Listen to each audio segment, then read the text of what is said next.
São 2 horas e 30 minutos, muito boa tarde. A partir de agora, mais um Sintonia Livre pela sua Rádio Jornal M710. Os trabalhos de gravação do Márcio Cavalcante, do Amaro Bandeira, os trabalhos técnicos do Manuel Mangueira e também da Rosa Maria Schneider. Ao meu lado, a Flávia Marques. E você, do outro lado, participando pelo 3597-9012, 3597-9013. A Moni não fala, só faz fotografar. Mas ela trouxe aqui a Patrícia Rosa Teixeira Moreira. Ela que passou, é formada pelo SESMAC, né? Isso. Curso de Psicologia Clínica pelo Centro de Estudos Superiores do SESMAC. E a gente vai falar sobre arte e terapia. O que será que é arte e terapia? Patrícia, boa tarde. É um prazer estar com a amiga aqui no programa Sintonia Livre. Boa tarde, Moreira. Bom, o que é arte e terapia? O que é arte e terapia, amiga? Pois é, a arte-terapia, ela é uma ferramenta terapêutica que nós utilizamos para acessar o inconsciente das pessoas. Como é que isso acontece? Através de desenho, pintura, colagem, modelagem, escultura, qualquer expressão artística, a gente utiliza para poder trazer conteúdos do inconsciente. Isso pode ser na escola, nos hospitais, na parte clínica do consultório com a psicologia, como eu uso. Então, assim, quando o cliente não quer falar ou não está conseguindo falar sobre alguns conteúdos, a gente oferece materiais artísticos e aí, a partir daí, ele vai falar sobre o inconsciente dele, vai falar sobre os conteúdos dele, falar sobre as suas emoções de uma forma mais leve do que se a gente estivesse só falando verbalmente. Então, é uma fala através dos recursos artísticos. Você expõe as artes para que ele se abra.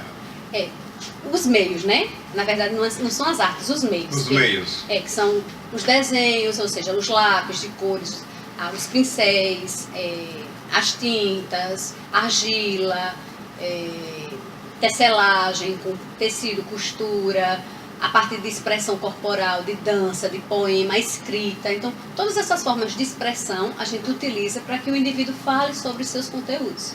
A arte-terapia é mais ou menos assim. Eu não sei se encaixa em arte-terapia, mas eu sei que aquário é uma terapia. Aquário. Um aquário de peixe. Sim, é uma forma terapêutica. É uma forma terapêutica, né? Sim, quando você fica na frente de um aquário, você parece que mergulha no outro mundo. Isso, é uma forma de contemplação, né? Quando você para ali naquele momento, você entra em contato com as suas coisas, faz você refletir. Algumas pessoas utilizam, né, o cuidar dos animais, a apreciação de um aquário como forma terapêutica. É uma forma terapêutica. A arte-terapia, ela também é uma forma terapêutica. É uma terapia com a arte, utilizando a arte como terapia. Muito bem. A terapia favorece o quê, Patrícia? Desenvolve a criatividade, porque na arte-terapia você pode tudo, a gente não se prende à censura, o é certo, o é errado, pode ou não pode. Então, ali a gente não usa a crítica. O que você fizer é arte. E aí a gente não se preocupa com o bonito e com o feio. Então, assim, as coisas que vão vir não vai passar pelo crivo do bonito e do belo. Não, é o que emoção. Você passar ali, o que você pincelar ali, tá Isso. Legal. Então, ele estimula muito a criatividade, traz qualidade de vida, além de que permite você entrar em contato com suas emoções. Muitas vezes as pessoas não estão conseguindo expressar o que estão sentindo, e a partir de um desenho, de uma pintura, de um mexer com a massa de modelar, com a argila, ela começa a falar sobre aquilo ali. Ela expressa através da arte, e aí o arte-terapeuta, que é o facilitador desse processo, vai fazer com que ele perceba o que é que aquilo ali está querendo dizer. Então faz uma leitura junto a ele, junto à pessoa que fez a obra, entendeu? Muitas vezes sem a terapia o cidadão fica colhido para dentro de si, né? Sim, a maioria das pessoas são assim, né? As extrovertidas são exceções, né? São exceções. São exceções, mas assim, nós somos muito contidos. Desde criança, a gente é contido. Então, assim, riscar em paredes, não proibido. pode. Né? Os desenhos quando... Riscar no sofá é proibido. É proibido. As formas de expressões que não são aceitas pelos pais, pelos professores, pela família, é colocado de lado. E aí, muitas vezes, isso reprime, de forma que reprime a criatividade, inclusive. Aí meus alunos chegam muito dizendo, eu não sou criativo, eu não sei desenhar, eu não sei pintar. E eu coloco que não é isso que a gente está preocupado. E você saber que ali ninguém vai sair artista de jeito nenhum, não é esse o nosso objetivo. Por um acaso pode alguém sair, né? Pode, já aconteceu muitos. Eu tive uma aluna que ela começou a fazer mandalas com pinturas e pedrarias. Ela fez uma exposição maravilhosa. E outras pessoas que se descobriram artistas que não tinham despertado para isso ainda. É uma consequência, mas não é esse o nosso objetivo. Nosso objetivo é a expressão de emoção, de conflitos, de entrar em contato com seus conteúdos, com suas questões, principalmente as que estão mal resolvidas, inacabadas, que a arte-terapia ela promove esse processo. O adulto pode se libertar daquele trauma de que não pode ser mais criança e pode brincar também, fazer seus desenhos? Isso acontece demais. Eu faço muitos trabalhos em empresas. Então, assim, você imagine botar um monte de homens, ternos e gravata, sentados ao chão, ouvindo músicas, contos de história, pintando com os dedos. Então, assim, a gente faz muito isso porque eles não se permitem a isso. A sociedade não permite isso. A sociedade freia, né? Freia e limita muito e poda muito. E a arte-terapia promove isso. Então, hoje nas empresas eu venho conseguindo um grande avanço nisso. Primeiro, esse espaço para que os funcionários tenham esse momento de entrar em contato consigo, de parar para refletir, e aí que vai, consequentemente, ajudar na qualidade de vida do trabalho, na criatividade, enfim.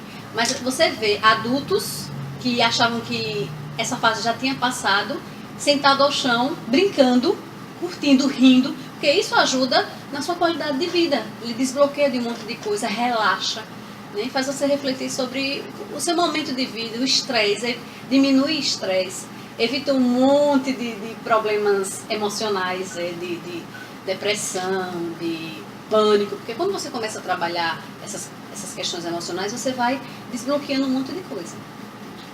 A depressão é um problema tremendo, né? Eu tenho tido muitas clientes com depressão e eu venho trabalhando muito com arte-terapia. Inclusive, a gente tem uma pessoa, eu venho acompanhando com uma colega, uma pessoa que ela veio num processo depressivo muito profundo. E assim, através da arte, a gente vem conseguindo tirá-la desse fundo desse poço. Né? Claro que assim, a depressão precisa muito que a pessoa queira. Então ela toma medicação, ela tem as limitações dela, tem que ela não está afim de fazer nada. Mas quando ela está disposta, então ela coloca toda aquela tristeza, aquele escuro através dos desenhos, dos trabalhos, das cores mais escuras, o preto, o cinza. As cores mais escuras, ela vai estar falando desse sofrimento, dessa dor psíquica que a depressão acomete ela. A cor vermelha é mais agressiva? Não, a cor assim, isso é muito relativo, né? A cor vermelha depende, né? Depende muito. A cor vermelha é uma cor quente, né? Aí depende muito da intensidade que você vai estar usando, das nuances. Ela é agressiva dependendo do contexto, né? Que ela pode estar relacionada com raiva, com sexualidade, com amor, com energia, com fome. Então depende muito do contexto que você vai estar utilizando as cores. Os especialistas dizem que você nunca deve pintar o seu quarto com a cor vermelha. Sim, aí sim. Porque ela mostra a agressão, né? Na verdade, eu ressignificaria essa definição. Eu colocaria que ela é uma cor muito quente e que traz muita energia. Se você quer no seu quarto, o seu quarto é para descansar. Agora ela desperta mais para a sexualidade. Para a sexualidade. Então, assim, no quarto de motel, por exemplo, seria bem Pode aconselhado o vermelho. Mas para o seu quarto, para você dormir, então é bom um azul, um pastel, um verdinho, cores suaves, cores leves. Eu coloquei um azul no meu. Pronto, porque aí traz... Um azul mesclado com verde cana. Pronto. Por que nos hospitais são azuis e verdes? Exatamente, para relaxar mais. Ô, Patrícia, eu tenho ouvinte no ar pelo 3597-9012, quem interagir com você é o Felipe. Boa tarde. Boa tarde, Moreira. Tudo bem? Tudo bem. Eu queria fazer uma pergunta. É psicóloga a entrevistada? Fique à vontade. Patrícia Rosa Teixeira Moreira. Doutora, Rose, aliás, Rose. Doutora, eu queria fazer uma pergunta à senhora, se estiver errado. A senhora me corrija, por gentileza. Okay. A senhora estava falando de arte-terapia, né? Isso que se utilizava nos desenhos da arte para a pessoa expressar alguns sentimentos que ela não estaria, sei lá, no momento sem conseguir falar a respeito disso, não é isso? Isso mesmo. Eu queria fazer uma pergunta à senhora. Às vezes, em alguns casos judiciais que existem alienação parental com a criança é encaminhada para psicólogo jurídico, e o psicólogo jurídico ele se utiliza de pintura, se utiliza de algumas brincadeiras para tentar subtrair da criança alguma coisa que ela está passando dentro de casa. Esse sistema que esse psicólogo jurídico utiliza, se chama isso também ou é outro sistema? É uma arte-terapia também ou não, doutora? Bom, Felipe, boa tarde. Veja só, esses profissionais, os psicólogos jurídicos, eles podem também estar usando a arte-terapia. Mas, nesse caso, eles têm muitos testes psicológicos que trabalham com os desenhos. E nesse caso específico, assim, não precisa ser um arteterapeuta para poder fazer esse tipo de trabalho. No caso, os psicólogos eles podem fazer o estudo dos desenhos desde que eles tenham um conhecimento prévio sobre isso. Porque a criança e o adulto falam muito através dos desenhos. Então, com certeza, uma criança que sofre alienação parental vai estar expressando nos seus desenhos essa influência de um pai ou de uma mãe que está interferindo na relação. Mas com certeza, assim, esse profissional que está utilizando desse meio do desenho, ele deve ter um mínimo de conhecimento sobre o estudo do desenho. Porque o desenho é uma ferramenta da arte-terapia. A gente estuda o desenho, o traçado, as formas no desenho. Não sei se eu respondi o que você estava querendo saber. Não, respondeu sim. Eu estava fazendo a pergunta porque eu estou passando mais ou menos por isso na minha vida. Doutora, muito obrigado pela explicação da senhora. Fiquei muito satisfeito, viu? Que Uma bom. boa tarde para a senhora, para o Moreira, para todo mundo aí. Obrigada. Um grande abraço para você, Felipe. Doutora Patrícia, eu passei por um momento de depressão, quase que eu entrava em depressão tremenda, mas eu fui socorrido por meus cães. Seus cães. Através deles eu superei a depressão. É verdade, a gente estava falando sobre o aquário no início, Exatamente. né? Então, assim, os animais, eles ajudam muito, eles são muito terapêuticos. Nise da Silveira, que é uma alagoana... Gostava de psiquiatra, gatos. Exatamente. Ela utilizou muito os gatos no hospital. Exatamente, foi. Para ajudar os Hospitais pacientes. psiquiátricos, né? Exatamente, no Rio de Janeiro, para tirar os pacientes daquele quadro. Né? E assim, as pessoas usam os peixes, usam as tartarugas, os gatos, os cães. Tem gente que usa assim, os animais mais exóticos, né? Mas esses aí são os mais comuns. Tem Diana que casou com a cobra, né? Pois é. Mas assim, porque ali você estabelece um vínculo, um afeto, você se sente ouvido. Assim, o psicólogo deveria ter esse papel de ouvir. Eu comecei conversando com eles, doutora, e agora eles conversam comigo. Eu acredito. Eu falo com as minhas plantas. Pronto. Né? É você e Roberto Carlos. Roberto Carlos disse que começou conversando com as plantas e hoje elas falam com ele. Pois é. Elas ainda não falam comigo, não. Mas você sabe, quando você joga água nas plantas, elas têm Elas respondem. Elas respondem como se estivesse conversando com você. Pois é. Assim, eu acho que eu ainda não me conectei totalmente com elas. Falta um pouquinho de conexão. É verdade. Mas assim, os animais, as plantas, eles são um grande auxílio para as pessoas que não conseguem falar com outra pessoa. Exatamente. O psicólogo está aí para esse papel, né? Para ouvir, para escutar. Mas tem pessoas que não conseguem falar com outra pessoa. Não desabafa com o psicólogo, Não consegue, não consegue sair daquele meio. Então, um animal, uma planta, ajuda muito nesse processo. É muito saudável. Eu tive um peixinho que, meu Deus, eu tive 3 peixinhos. E os 3 morreram. Era o quê? Uma cará, um beta? Era um beta. E Era assim, um beta. Eita, não pode botar 2 juntos, Pois, brigam. não, era um só. E assim, eu me apeguei muito a ele. Você sabe que o beta é predador do Aedes aegypti? Não, sabia É. não. Se você tiver em casa um aquário só com beta, Ah. você não pode não precisa nem colocar aquela bombinha de Aham. oxigênio, e ele é o predador do Aedes aegypti.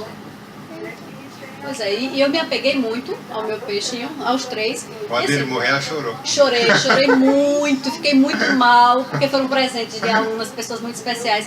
E assim, é esse vínculo, né? Eu moro só, com minha esposa mora fora, então eu conversava muito com o peixe. Conversava com o peixe, ó. E sofri muito quando eles morreram, então a gente estabelece esse vínculo, né?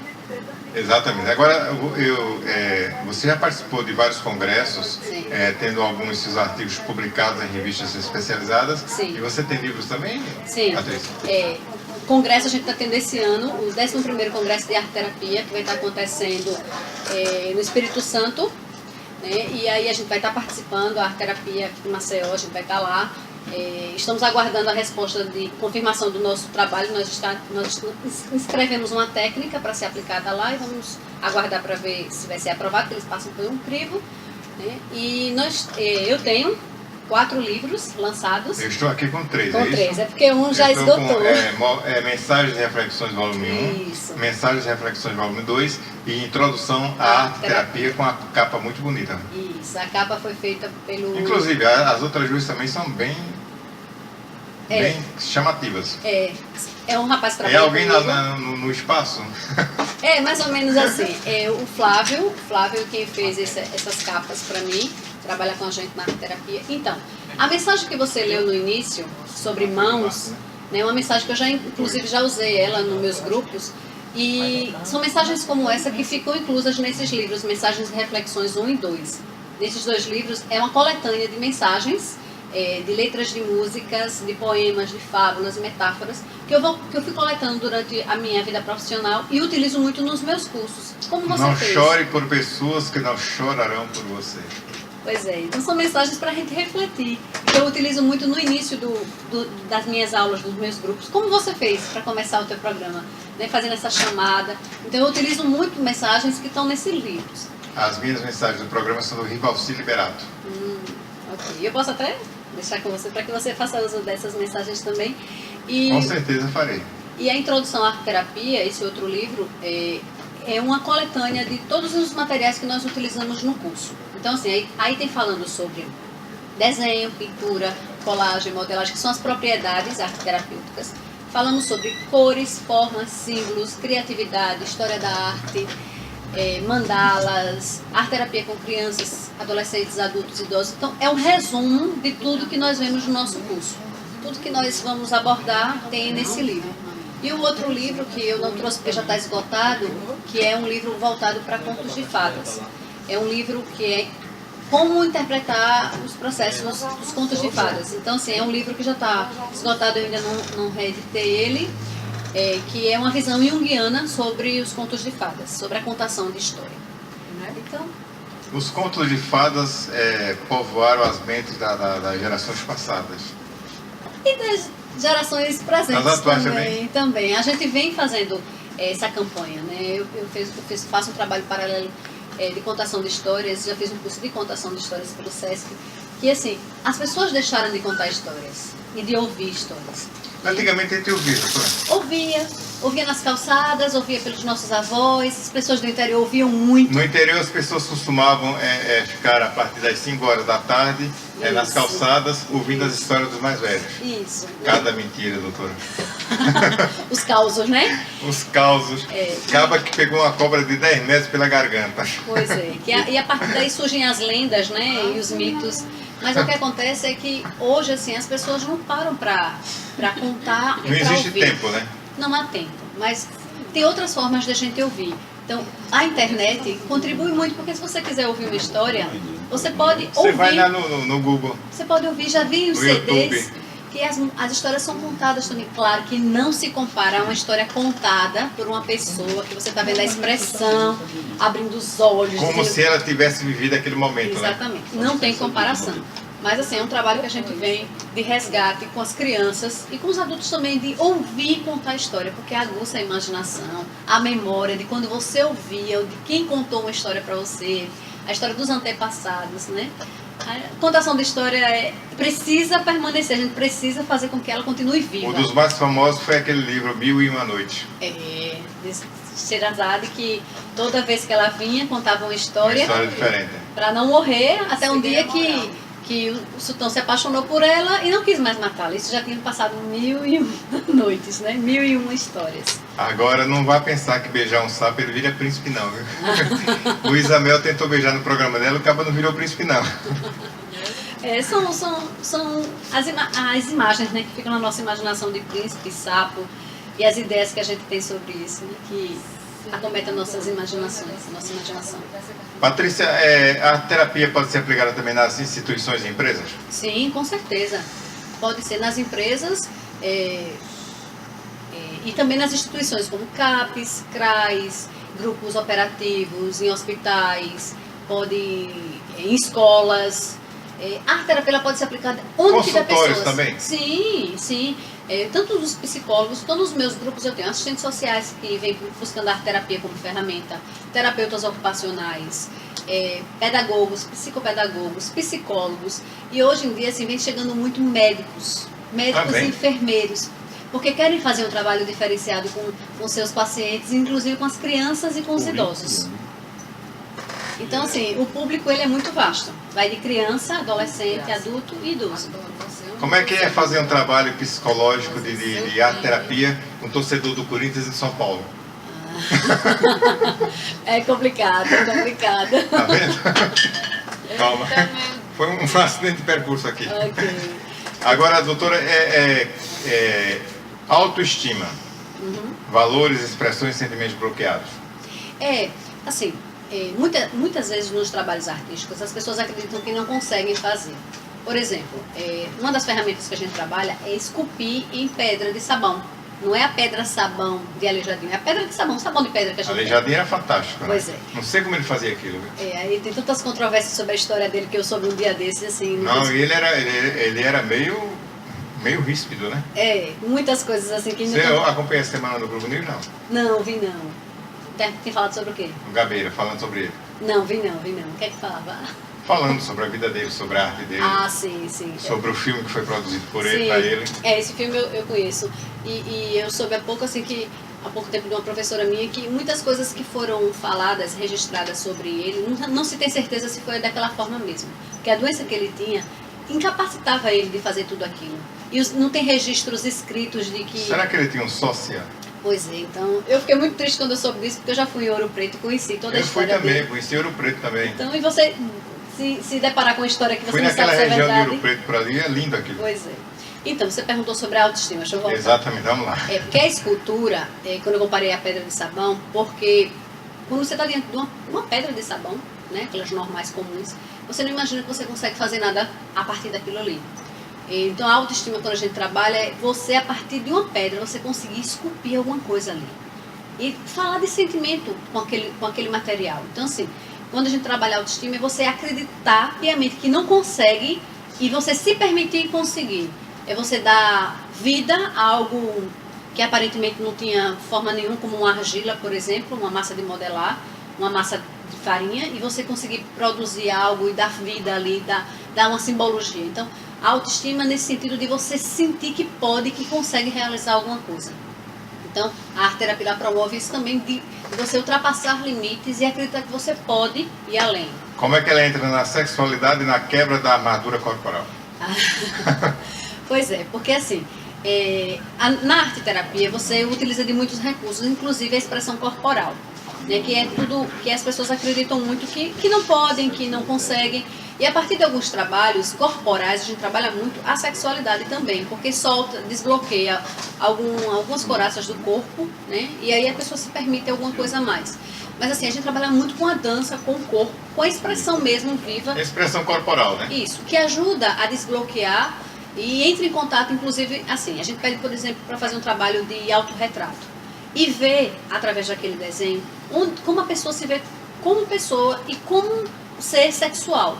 Porque muitas vezes as pessoas se desenham assexuadas. Ou seja, não tem sexualidade nenhuma. Não é sexo, é sexualidade. Sexualidade, né? Não confundir as coisas. Isso, que sexualidade é vida, é você ver vivacidade no desenho. Então, muitas vezes no desenho a gente percebe isso. E aí começa a questionar, a perguntar, e a pessoa muitas vezes, na maioria das vezes, coloca como se vê como pessoa, como se vê como mulher, como homem, como parceira no casamento, e a gente vai desmembrando aquilo ali e a pessoa entra em conflitos, inclusive profundos em relação à sexualidade. Um pai, uma mãe castradora, um abuso, de ter sido molestado, e muitas coisas que aconteceram no passado, como o trabalho de alienação parental, que a criança vai estar falando ali, né? Muitas coisas aconteceram no passado e através de um trabalho na fase adulta, o indivíduo vai falar sobre o que aconteceu e vai desbloquear muitas coisas que impediam, inclusive, de ter uma sexualidade ativa. Porque muitas vezes a criança foi abusada sexualmente quando criança. Sim. E quando ela passa para a adolescência, para a vida adulta, ela tem até receio, tem medo da sexualidade. Sim, e no desenho fala, na pintura fala de uma forma indireta. Esse é o segredo da arte-terapia. Porque se eu chegar e perguntar a você, Moreira, como é que é a tua sexualidade? Você não tem liberdade nenhuma, intimidade nenhuma comigo para falar sobre isso. Exatamente. Mas se eu pedir para você, a gente está num grupo, a gente está fazendo algum trabalho, e eu pedir para que você faça um desenho do seu corpo e como você se vê, a partir daí, você vai estar falando um monte de coisa. É claro que nos trabalhos de arte-terapia não é assim, bem buff, né? A gente tem toda uma preparação, a pessoa tem que estar aberta para isso, né? Para se descobrir, para entrar em contato com as suas coisas, e a gente vai desvendando todo esse mistério que tem por trás das suas histórias. Eu gosto muito de desenhar, Patrícia, e geralmente o meu forte é o vermelho. Vermelho é uma cor viva, enérgica. Tem a ver com agressividade também, mas tem a ver com personalidade forte. Já me disseram que tem a ver com agressividade. Tem também, porque o vermelho é uma cor quente e viva, mas depende da personalidade. Você pode ser uma pessoa extremamente sexual, sensual, que utiliza muito do vermelho, mas pode ser uma pessoa muito agressiva, uma pessoa que explode fácil, que por qualquer coisa estoura, né? Pode ser uma pessoa também que está num momento muito apaixonada, aí vai usar muito vermelho, está amando muito, usa muito vermelho. Pronto, tem uma pessoa que está vindo para cá, para nossa próxima entrevistada. Ela disse que está super agressiva, não sabe se está super agressiva ou se está amando demais, porque ela está usando vermelho hoje.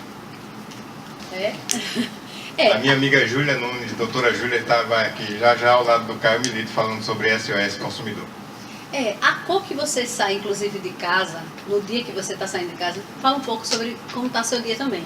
Quando você está com muita energia... Eu hoje saí light. Você saiu light, saiu um verdinho claro. Verdinho claro com preto. Bem básico, né? Mas assim, a cor que você sai de casa também diz muito sobre você. Quando você está mais alegre, mais de bem com a vida, você usa uma cor mais forte, mais vibrante. Quando você vai... Quando você não está com a energia muito pra cima, você vai com uma cor mais pastel, mais tranquila. Exceto quando você vai para algum lugar específico, você tem que usar uma cor mais light ou mais apropriada. Eu não sei se eu acertei ontem. A minha amiguinha ali, a Flávia Marques, veio ontem. Foi ontem que você veio de vermelho? Não, foi antes de ontem. Ela veio vermelho e preto. E você hoje veio super agressiva. Vocês usam muito vermelho para agressivo. Não, por que não dizer? Ela hoje veio pronta para matar, para seduzir. Não, mas o que eu falei de agressividade foi para seduzir. Mas olha, a agressividade e sedução bem diferentes. Eu misturei as bolas, né? E às vezes a gente usa um termo inadequado para não dizer exatamente o que a gente está pensando, né? Porque quando fala agressivo, vermelho agressivo, na verdade não é nem um agressivo. Pode ser outra coisa, como ela mesmo disse ali, né? Confirmou. Mas ela hoje veio light. Amarelo com preto. Amarelo com preto? Amarelo não. Tem um amarelo aí também, sim. Amarelo com amarelo preto. Não é totalmente preto, mas é como se fosse um marrom, verde. Mas o amarelo é uma cor quente também, uma cor enérgica, de alegria, de vitalidade, de energia. O amarelo é uma cor ainda muito boa. Ela saiu do vermelho para o amarelo, mas ainda está no clima do quente, das cores quentes. Está no clima quente, né? Serviços oferecidos, Patrícia. Nós temos os cursos de formação em arte-terapia, né, que acontecem 2 turmas por ano. Eu inicio uma turma normalmente no primeiro semestre e uma no segundo semestre. A do segundo semestre a gente iniciou há pouco tempo, está no segundo encontro, que é aos sábados, é um sábado por mês, que vai de 8 da manhã às 5 da tarde. Ainda há possibilidade de se entrar, o nosso próximo encontro é dia 23 de agosto. Ainda dá para entrar, quem tiver interesse, até esse próximo encontro, depois de setembro, não pode entrar mais, só o ano que vem. Nós temos os grupos operativos, que é grupos para trabalhar arte-terapia sem ser com fundo de estudo, de formação técnica, só para vivências. E temos os atendimentos individuais, psicológicos de arte-terapia. Também damos supervisão em arte-terapia. Enfim, tudo que se relaciona à arte-terapia... É com você. É comigo. Então, telefone para contato, Patrícia? 82, né? Que é pelo TIM 9999-6647. É 9 que não acaba mais. É muito 9. E assessorada pela Ativa Zoom Comunicação. Ativa Zoom Comunicações. 99171-7161-8811-5170. Isso. E sim, eu vou aproveitar para falar sobre duas questões. A gente está com... A semana que vem, a outra, dia 15... A arte-terapia está sendo prestigiada e homenageada pelo Jornal Ponta Verde. A gente vai estar ganhando um prêmio, um troféu de... Jornal Ponta Verde que está despontando por aí, né? Eu conheço, é bem... Isso. E nós vamos estar recebendo um troféu lá, um prêmio de participação e contribuição para a sociedade. Então a arte-terapia está nesse meio. Né? E nós vamos estar tendo também no dia 24 de agosto um encontro com os ex-alunos de arte-terapia. O que isso quer dizer? Pessoas que já fizeram nossos cursos. Nossa, no dia de São Bartolomeu. Pois é, um dia de domingo, para que ninguém perca seu trabalho, seus afazeres, para viver um dia só de arte-terapia. E assim, maiores informações... O dia que Getúlio Vargas tirou a vida, deixou uma carta. Eita, mas aí vai associando um monte de coisas. Então, e aí a gente tem no Facebook, temos um blog, que é arteterapia.blogspot.com, que vem muitas informações sobre o nosso trabalho, né? Sobre a arte-terapia aqui em Maceió. E também estamos estendendo nosso trabalho para os interiores. Então a gente está fechando turma em Santana do Ipanema e também em Arapiraca. Então em breve as cidades vizinhas vão ter a oportunidade de ter arte-terapia mais próximo do que vir para Maceió, que muitas vezes Aí você É mais pode difícil. também, quem sabe, no futuro bem próximo, estender para a zona da mata, né? Viçosa, Pois é. Capela, para a região norte, Matriz do Isso. Camaragibe. É porque assim, é muito difícil para as pessoas virem para Maceió, Pra Maceió, né? fazer um curso, porque esse curso ele é vivencial e ele é assim, semanal ou final de semana inteiro, por exemplo, um sábado e um domingo. Então, para algumas pessoas fica complicado. E aí a ideia da gente é chegar com essa ferramenta mais próxima deles para que eles conheçam os benefícios da arte terapia para os seus trabalhos, para a sua vida profissional. Muito bem, conversei com Patrícia Rose Teixeira Moreira. Ela que foi do curso de Psicologia Clínica pelo Centro de Estudos Superiores de Maceió, do SESMAC. E parabéns pelo seu trabalho. Obrigada, Moreira. É muito bom estar compartilhando esse conhecimento. Muitas pessoas não sabem o que é arte terapia, então venho dar o meu recado e acredito que essa ferramenta ela é muito importante e vem ajudando muitas pessoas. E está aí as informações. Quem tiver mais informações pode entrar em contato com a gente. Pode ligar, né? Pode ligar. 99, não tem 9, não acaba Muito mais. bom. 9999 6647. Isso É mesmo. só ligar. Pode ligar. Telefone de psicóloga não desliga não, 24 horas no ar. Quase isso.